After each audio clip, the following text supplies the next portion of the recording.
निर्मल police station हुदूद में नाबालिग लड़की के शादी कर उसके साथ मारपीट कर रहे हैं और जुल्म कर रहे हैं। सज़ा मिलनी चाहिए उस लड़के पर जिसने इस लड़की पर जुल्म किया और पॉलिटिशियन को जो सपोर्ट कर रहे हैं इस लड़के को, और पॉलिटिशियन के सपोर्ट मिलने पर पुलिस वाले कोई कार्रवाई नहीं कर रहे हैं। आइए सुनते हैं सोशल वर्कर शेख शरीफ साहब की ज़ुबानी। जैसे ही ये पता चला तो बच्ची के माँ बाप लोकेश्वरम पीएस पे जाके पीएस पुलिस स्टेशन एसएचओ से दरख्वास्त की कि हमारी बच्ची कुछ शरपसंद अनासिर के हवाले हो गई है और वो लोग जबरन आर्य समाज में लेके जाकर शादी किए हैं, आप लोग इसके खिलाफ कुछ ना कुछ एक्शन लीजिए। तो वहाँ की लोकेश्वरम पुलिस कुछ भी हरकत में नहीं आई और वापस इन्हें ही डरा कर वहाँ से भगा दी। वहाँ से भगाने के बावजूद बच्ची के माँ बाप सीधा अदालत का दरवाज़ा खटखटाए और कानून का सहारा लिए। कानून का सहारा लेते हुए एक रिट एडवोकेट साहब के पास, मोहम्मद अफजलुद्दीन दकनी एडवोकेट के पास जाकर उनसे मदद चाही तो एडवोकेट ने हाई कोर्ट में एक रिट दायर किया।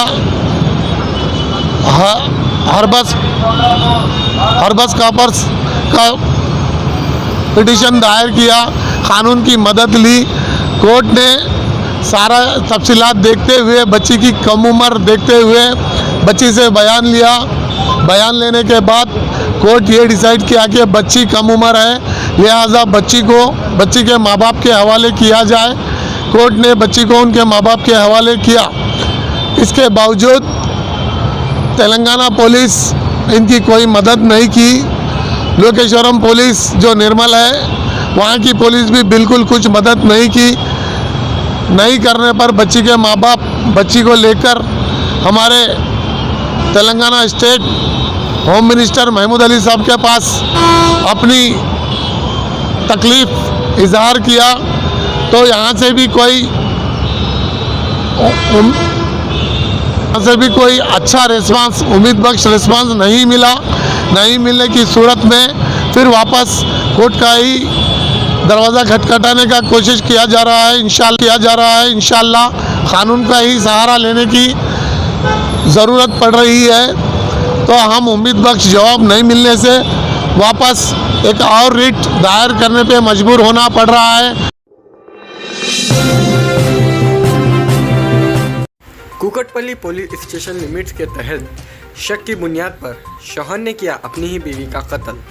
तफसीलात के मुताबिक शादी होकर 6 महीने बाद ही ये वाक़या पेश आया, जिसमें संतोष ने अपनी ही बीवी पेनावती का गला घोंटकर उसकी हत्या कर दी। आइए सुनते हैं कुकटपल्ली सर्कल इंस्पेक्टर साहब की ज़ुबानी।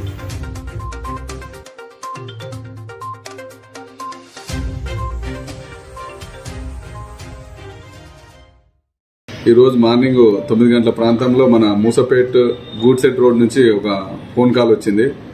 ఇక్కడ అమ్మాయిని అంటే తన భర్త చంపినట్టుగా ఇంట్లో పడి ఉంది సార్ శవం అంటే నేను ఇంక్లూడింగ్ మా ఎస్ఐతో పాటు క్రూజ్ టీమ్ తీసుకొని వెళ్ళాం. అక్కడ రీచ్ చేసి సింగిల్ బెడ్రూమ్ ఉంది, ఇది రెంట్కున్నారు వీళ్ళు. అమ్మాయి వచ్చేసి పుణ్యవతి, 20 years ఉంటుంది. ఈ అమ్మాయికి మే నెలలో మ్యారేజ్ అయింది. వీళ్ళు బిలాంగ్స్ టు శ్రీకాకుళం, వచ్చి ఇక్కడ మన హైదరాబాద్లో బ్యాగ్ నుంచి ఇక్కడనే సెటిల్ అయ్యారు అబ్బాయి అమ్మాయి. వీళ్ళకు మేళ పెళ్లి అయినాక సంతోష్తోని పెద్దల సమక్షంలో పెళ్లి అయిన తర్వాత వీళ్ళు వేరు కాపురం ఉంటూ అక్కడ రెంట్కుంటున్నారు. ఈ అబ్బాయి వచ్చేసి వెల్డింగ్ షాప్లో వర్కర్గా చేస్తాడు, ఈ అమ్మాయి మాత్రం ఇంట్లోనే ఉంటుంది. వీళ్ళిద్దరి మధ్యన ఈ మధ్యన గొడవలు అనేది జరుగుతున్నాయి. ఇది కారణం ఏంటంటే ఈ అమ్మాయిని ఎవరితో మాట్లాడి, ఇంక్లూడింగ్ వాళ్ళ పేరెంట్స్తోని వాళ్ళ సిస్టర్స్తో కూడా మాట్లాడినకుండా ప్రతిదాన్ని అనుమానిస్తూ చిన్నదానికి గొడవలు చేస్తూ అమ్మాయిని కొట్టేదంట. అట్లా ఒకసారి కూడా పెద్దల సమక్షంలో అట్లా పోట్లాడొద్దని చెప్పి, మీరు మంచిగా ఉండాలని చెప్పి బస్తీ వాళ్ళు కూర్చోబెట్టి మాట్లాడి సంజాయించడం జరిగింది. వాళ్ళు చెప్పారంట వీళ్ళ పేరెంట్స్ మా ఇంట్లోకి వస్తేనే గొడవలు అవుతున్నాయంటే ఎవరు రావద్దని చెప్పి వాళ్ళు తీర్మానం చేసిరు. అప్పటి నుంచి వీళ్ళిద్దరు కలిసే ఉంటున్నారు. కానీ అయినా అలా గొడవల మధ్యన ఆగడం లేదు. ఇంకోటి, ఇతనికి తాగుడు అలవాటు ఉంది కాబట్టి తాగి వచ్చినప్పుడు కూడా న్యూసెన్స్ అవుతుంటుందంట. పక్క వాళ్ళు చెప్పేదాన్ని బట్టి అర్థం. నిన్న సాయంత్రం 4-5 గంటల నుంచి ఇంటికి లాకేసి ఉన్నది. ఇతను పరారులో ఉంటే పక్కింటి వాళ్ళు ఇంత లాకేసారు వీళ్ళు రాలేదని చెప్పి వీళ్ళ అబ్బాయి సిస్టర్కు ఫోన్ చేస్తే ఆమె వచ్చి మామూలుగా చూసి వీళ్ళిద్దరు కలిసి ఇప్పుడు వాళ్ళ అమ్మ వాళ్ళ ఇల్లు కూడా రోడ్ అవతల ఉంటుంది కాబట్టి మూసపేట్ల వాళ్ళ ఇంటికి పోయి మీ వాళ్ళు వచ్చి ఆ పిల్లలు వచ్చి రాయింది సంతోషి పుణ్యవతి గిట్ట వచ్చినట్టు రాలేదని చెప్పారు వాళ్ళు కూడా. అయితే మార్నింగ్ వరకు కూడా అబ్బాయి ఫోను లిఫ్ట్ చేయకపోవడము, ఇల్లుకు లాక్ ఉండడంలో ఇంతకుముందు గొడవలు అవుతున్నాయి కాబట్టి ఆ అనుమానంతో వాళ్ళ పేరెంట్స్ ఇంకా పక్క వాళ్ళు కలిపి ఆ లాక్ను బలగొట్టి చూస్తే అమ్మాయి శవమై ఉంది. ఆ విషయం మాకు చెప్తే మేము వెళ్ళి క్రూజ్ టీమ్తో పరిశీలిస్తే అమ్మాయి గొంతు నులిమినట్టుగా, ఏదైనా బలంగా వస్తువు గొంతు నులిమినట్టుగా అనిపిస్తుంది. కొన్ని చేతిలో కూడా అంటే మన ఏదైనా జరిగినప్పుడు విడిపించుకోవడానికి చేసే ప్రయత్నంలో జరిగే గాయాలు కూడా కనిపిస్తున్నాయి. కాబట్టి అతను సంతోష్ ఆమె భర్త పరారులో ఉన్నాడు. ప్రస్తుతానికి మేము వాళ్ళతోనే తల్లిదండ్రులతో కంప్లైంట్ తీసుకొని పంచనామా చేసి బాడీని పోస్ట్ మార్టం కోసానికి మనం ఇక్కడ చేసినాము. మెయిన్ రీజన్ వచ్చేసి అమ్మాయిని అనుమానించి ఎవరితోని మాట్లాడేయకుండా అమ్మాయిని ఇబ్బంది పెట్టి తాగి వచ్చి గొడవ చేయడం వల్లనే వాళ్ళిద్దరి మధ్యన ఘర్షణలో భాగంగానే అమ్మాయిని హత్య చేసిందని మేము భావిస్తున్నాము. వాళ్ళు చెప్పేదాన్ని బట్టి మేము వాళ్ళతోనే తల్లిదండ్రులతో కంప్లైంట్ తీసుకొని పంచనామా చేసి బాడీని పోస్ట్ మార్టం కోసానికి మనం ఇక్కడ చేసినాము. మెయిన్ రీజన్ వచ్చేసి అమ్మాయిని అనుమానించి ఎవరితోని మాట్లాడేయకుండా అమ్మాయిని ఇబ్బంది పెట్టి తాగి వచ్చి గొడవ చేయడం వల్లనే వాళ్ళిద్దరి మధ్యన ఘర్షణలో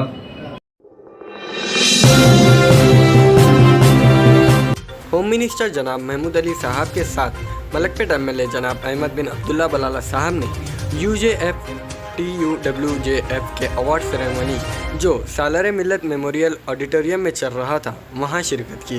आइए देखते हैं ये रिपोर्ट। हलाल की रोजी कमाता हूँ, तनख्वाह पे मेरी जिंदगी चलती है, तो तनख्वाह वाला कभी इतना पैसा बांट नहीं सकता। पर हमारे आज भी ऐसे जर्नलिस्ट हैं, बराबर हमारे को इंकरेज करते रहते हैं, मैं उनका शुक्रिया भी अदा करता हूँ। तो हमेशा जर्नलिस्ट बहुत बड़ा अफसोस होता है, जर्नलिस्ट छोटा नहीं होता है। कायनात को इस तरह अल्लाह ताला रिज़्क़ देते हैं, जर्नलिस्ट आवाम को पढ़ाते हैं, मदद करते हैं कि कौन अच्छे कौन बुरे, तो इसके अंदर इंसाफ बनाते हैं। इसी तरह मैं अल्लाह नारायण साहब से बात किया, मुझे यकीनन आज दुख है कि आप लोगों की जिस तरह सपोर्ट होना चाहिए। हमारे लीडर भी यहाँ पर है, जनाब रहीमुल्लाह नियाज़ी साहब। वो सच है, उसमें कोई दो राय की बात नहीं है, लेकिन ज़रूरत इस बात की है कि उर्दू सहाफ़त के अंदर सहाफ़ियों को भी जुस्तजू करना पड़ेगा। जब तक आप खुद जुस्तजू नहीं करेंगे, जब तक कोई, आप ये मत सोचिए कि हम 200 साल की सहाफ़त होगी, हमको खुद ही से कुछ करना, तो कोई भी खुद ही से आजकल कुछ करने वाला नहीं है।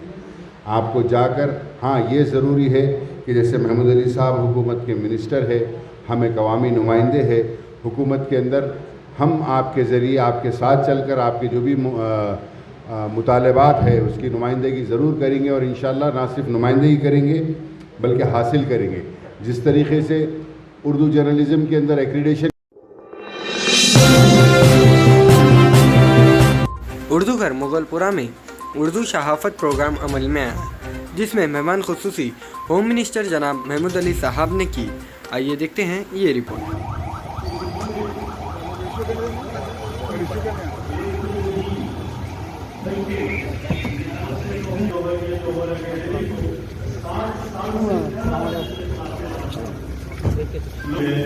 उनकी उम्र 70 के आगे है और 10 साल कुछ है, लेकिन जो है वो अपनी तालीमी मसरूफियात के दौर से ही डॉक्टर राही साहब का कारनामा है कि उन्होंने खुदा मदद करते आ रहे हैं। हम मोहतरम आज के इस जलसे में और सिंपोजियम में आपकी तशरीफ आवने यकीनन हम जलसे के लिए और शुक्रिया जलसे के लिए इस्तेमाल करते हैं उनका, और इस महफिल में बिपिन रावत CDS के लिए कल शाम चांद मीनार पर रिपोर्टर्स और चांद मीनार ट्रैफिक पुलिस स्टेशन के सर्कल इंस्पेक्टर साहब की जानिब से कैंडल जलाकर उन्हें खराज किया गया। आइए देखते हैं ये रिपोर्ट। रिटायर्ड होने का बाद भी उसका सर्विसेज यूटिलाइज करने को और 3 साल बढ़ा है। उन भी वही जोश से अपना देश को सेवा करने के लिए करने को सामने आए। अफसोस की बात है, एक्सीडेंटली और डेथ हो गए। ऐसी आदमी फिर अपने को देश में मिलना बहुत मुश्किल है। अपन खाली श्रद्धांजलि कर सकते, उसका फैमिली को भगवान हेल्थ खुशी रखना बोल के प्रेयर कर रहे। Thank you. किसान जय जवान जय किसान।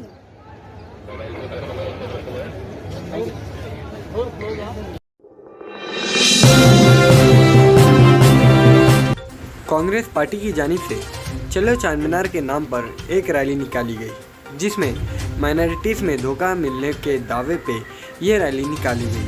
आइए देखते हैं ये रिपोर्ट।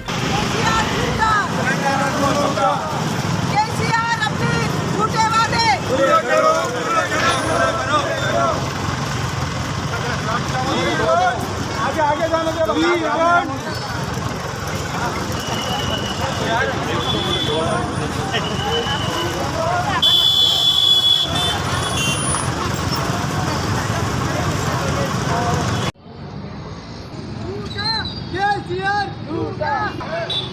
झूठा है भाई, झूठा है।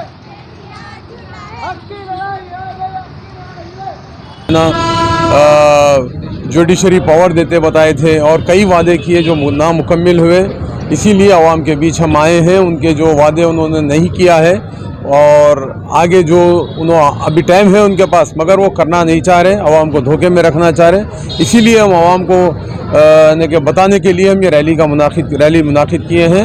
ये रैली जो है हमारे उस्मा मैडम और हमारे मतीन साहब और शकील दयानी साहब, सादिक साहब, अहमद बाम साहब और बहुत सारे हमारे जो चंद्रायन गुट्टे के कॉन्स्टिट्यूंसी के लोग हैं यहाँ जमा हैं।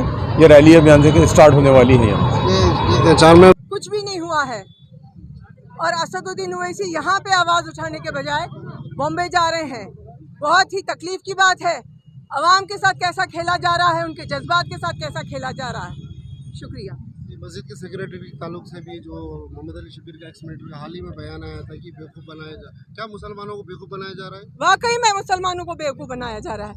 मुसलमानों को सिर्फ वोट के टाइम पे इस्तेमाल किया जा रहा है। हमारे तो कई लोग ऐसे हैं ओल्ड सिटी में कहते हैं मैडम हम अपने कायद को बदलना चाहते हैं, लेकिन क्या करें, हम घर में बैठे तो हमारे वोट डल जाते हैं। सिर्फ ये मुद्दे पे कांग्रेस और इतने कायदीन है, इतने जो मुसलमानों के लिए आगे आते हैं, वो लोग क्यों खामोश है? वो सब सरकार से मिले हुए हैं hand in glove. Congress party secular party है, आम जनता की पार्टी है।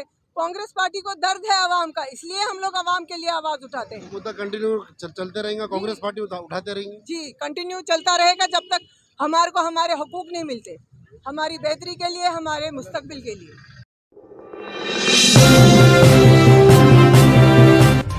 कल रात सैफाबाद पुलिस स्टेशन लिमिट्स में ARH न्यूज़ के रिपोर्टर मोहम्मद अजहर का हुआ रोड एक्सीडेंट। तफसीलात के मुताबिक बताया गया है कि एक तेज़ रफ्तार कार ने इनकी बाइक को टक्कर दे दी, जिससे ये शदीद ज़ख्मी हो गए। इन्हें उस्मानिया हॉस्पिटल मुंतकिल कर दिया गया, ये अभी ज़ेर इलाज है। आइए देखते हैं ये रिपोर्ट। गाड़ी कहाँ आपकी? गाड़ी आप मेरी गाड़ी पे फटके? हाँ भाई, नहीं गाड़ी, किसकी गाड़ी पे चल रहा है आप पुलिस वाले से बात करो ना। पुलिस वाला आपको लेने क्या होगा PS में? साहब आप PS में चल रहे हैं ना आप? अरे हेलो, आप ऑटो लेके चल रहे हैं? ऑटो इधर आओ भाई, इधर आओ। साथ में चलना है? पुलिस वाले से बात करना ना आपको। हाँ भाई चलो ना, PS को सैफाबाद PS चलो ना। हाँ चलो, थाना चलो। कमिश्नर साहब के ऊपर, DCP साहब के ऊपर, आप इसके ऊपर प्लीज कंप्लेंट कराएं इस बार। हम लोग कंप्लेंट भी कराए, मगर हमारे को कुछ भी रिस्पॉन्स नहीं मिला वहाँ पे। एक ऐसा आम, जब मीडिया वालों के साथ रिस्पॉन्स नहीं मिला तो पब्लिक क्या हिसाब से जाएंगी? इसलिए फ्रेंडली पुलिस बोल रहे, कहीं की फ्रेंडली पुलिस? क्या पॉलिटिशियन की पुलिस है क्या? पब्लिक कैसे नहीं है, मीडिया कैसे नहीं है पुलिस, कहीं कैसे पुलिस? पॉलिटिशियन को कहे तो उन लोगों को आइए साहब, बैठिए साहब, दूसरे कहे तो आओ जाओ बैठो वेट करो बोल के बोलेंगे क्या? तो मैं यही बोल रहा हूँ, मैं कमिश्नर साहब इसके ऊपर सेक्स नोट लो आप। DCP साहब आपसे अपील है, और हमारे बैरिस्टर असदुद्दीन ओवैसी साहब से भी मेरी अपील है, ये चीज़ को ज़रा गौर और फिक्र करिए, आप ज़रा नज़र करम करिए, क्योंकि बहुत ये हमारे साथ बहुत गलत हो रहा, खास करके मीडिया वालों के साथ। प्लीज़, और कुछ भी नहीं, बहुत बहुत शुक्रिया। सिग्नल खुला, सिग्नल को ले तो आगे वाला जो एक्सीडेंट करा ना वो एकदम रैशिंग ड्राइविंग में था। वो करीब मेरा अंदाज़ा 100 की स्पीड क्रॉस करे हुआ था वो। तो हम लोग टर्न करने में छे।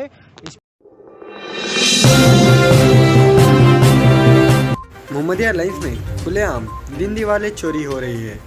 सीसीटीवी में आप देख सकते हैं कि एक शख्स एक मकान में दाखिल होकर आराम से एक साइकिल लेकर फरार होने में कामयाब होता है। ये चोरी बड़े ही आरामी से की जा रही है, लेकिन सीसीटीवी में रिकॉर्ड होने पर भी पुलिस इस शख्स को अब तक नहीं पकड़ पाई। आइए देखते हैं ये रिपोर्ट।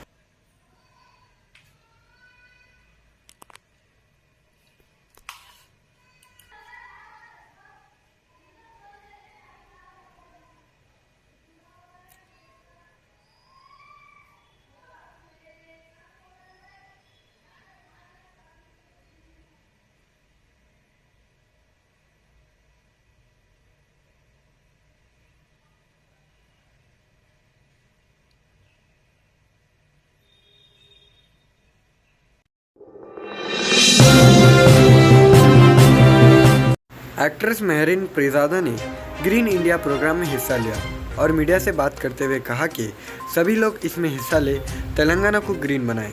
आइए देखते हैं ये रिपोर्ट।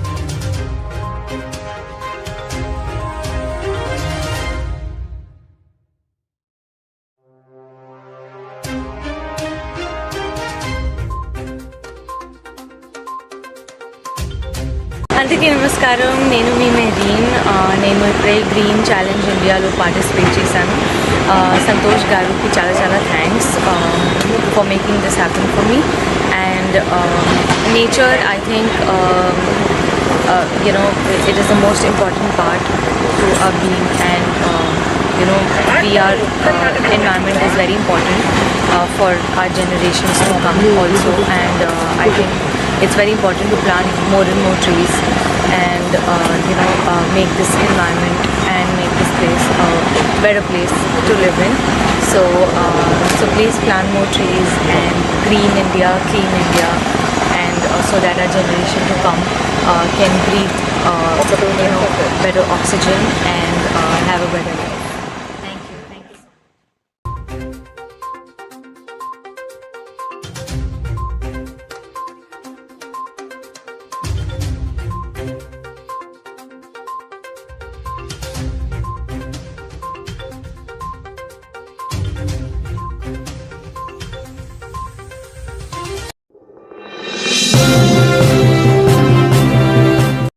शाहीन नगर में वादी उमर में वसीम रिजवी उर्फ जितेंद्र नारायण त्यागी के पुतला जलाया गया और उसके खिलाफ धरना भी किया गया।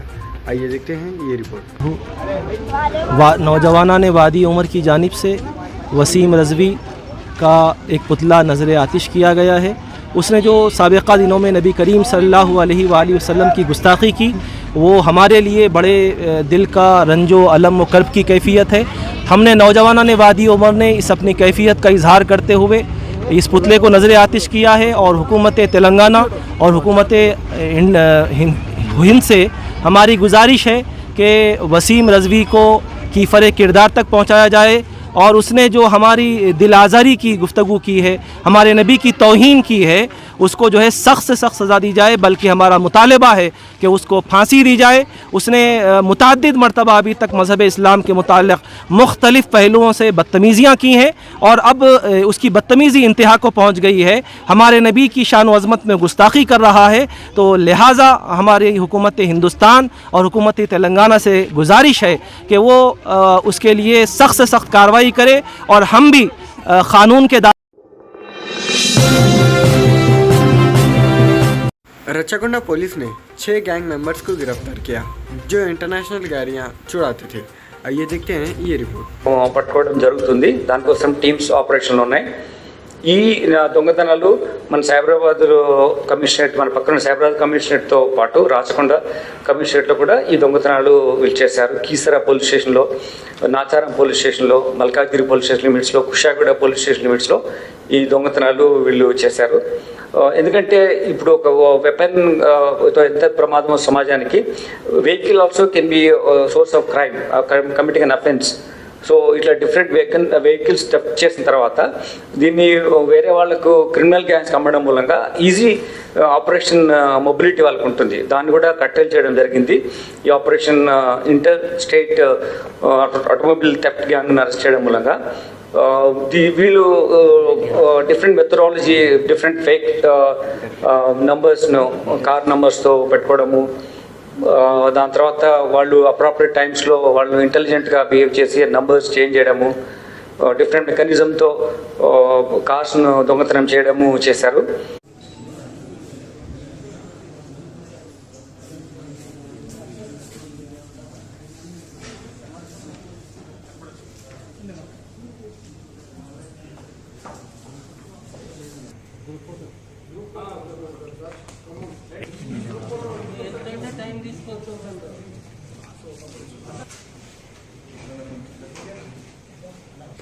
Sir, ready, sir.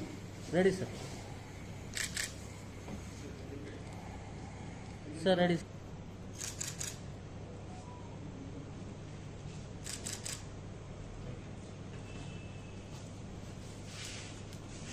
Sir.